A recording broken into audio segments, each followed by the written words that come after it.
मुख्य समाचार। लिंगसुगूर आज कर्नाटक राज्य छात्रावास और आउटसोर्सिंग कर्मचारी संघ TUCI का न्यूनतम वेतन और कानूनी सुविधाओं की मांग को लेकर धरना। एक्चुअली अग्रीमेंट ಅದು ಪ್ರತಿ ತಿಂಗಳು ಸಂಬಳ ಸಿಗ್ತಿಲ್ಲ। ಈಗ ನಿಮಗೆ ಪ್ರತಿ ತಿಂಗಳು ಸಂಬಳ ಸಿಗ್ತದೆ, ನಿಮ್ಮ ಹಾಸ್ಟೆಲ್ ಕೆಲಸ ಅವ್ರು ಇಲ್ಲ ಅಂದ್ರೆ ಹಾಸ್ಟೆಲ್ ಇಲ್ಲ, ಮತ್ತು ಅವ್ರ ಸಂಸಾರ ನಡಿಬೇಕು, ಅವ್ರ ಹೆಂಡ್ರು ಮಕ್ಕಳು ಸಂಸಾರ ಹೌದು ಅಲ್ಲ, ಹಬ್ಬ ಹುಣ್ಣಿಮೆಲ್ಲ ಬೇಕಲ್ವ। 5 ತಿಂಗಳು ಸಂಬಳ ಇಲ್ಲ, 5 ತಿಂಗಳು ಸಂಬಳ ನಿಲ್ಲಿಸ್ಬಿಟ್ಟು 3 ತಿಂಗಳು ಮಾಡಿ 2 ತಿಂಗಳು ಮುಚ್ಚಿ ಹಾಕ್ಬಿಡ್ತಾರೆ। ಸುಮಾರು ಕಡೆಗೆ ಇದಕ್ಕೇನಂತೀವಿ ಮೋಸ ಅಂತ ಕರಿತೀವಿ, ಕಾನೂನು ಬಾಹಿರ ಅಂತ ನಾವು ಅನ್ನೋದಿಲ್ಲ, ಇದಕ್ಕೇನಂದ್ರೆ ಮೋಸ ಮಾಡೋದು ಅಂತ।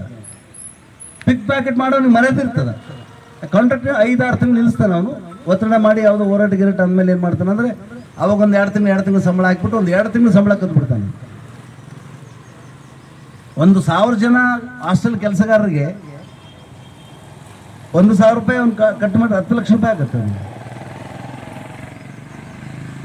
ಸ್ವಲ್ಪ ಲೆಕ್ಕ ಹಾಕಿ ಅಂತ ಈ ರೀತಿ ಅನೇಕ ಸಲ ಕಾರ್ಮಿಕರ ಸಂಬಳವನ್ನು ಕಡಿತ ಮಾಡಿದ್ದು ನುಂಗಿ ಹಾಕಿದ ಪ್ರಕರಣಗಳಿದೆ।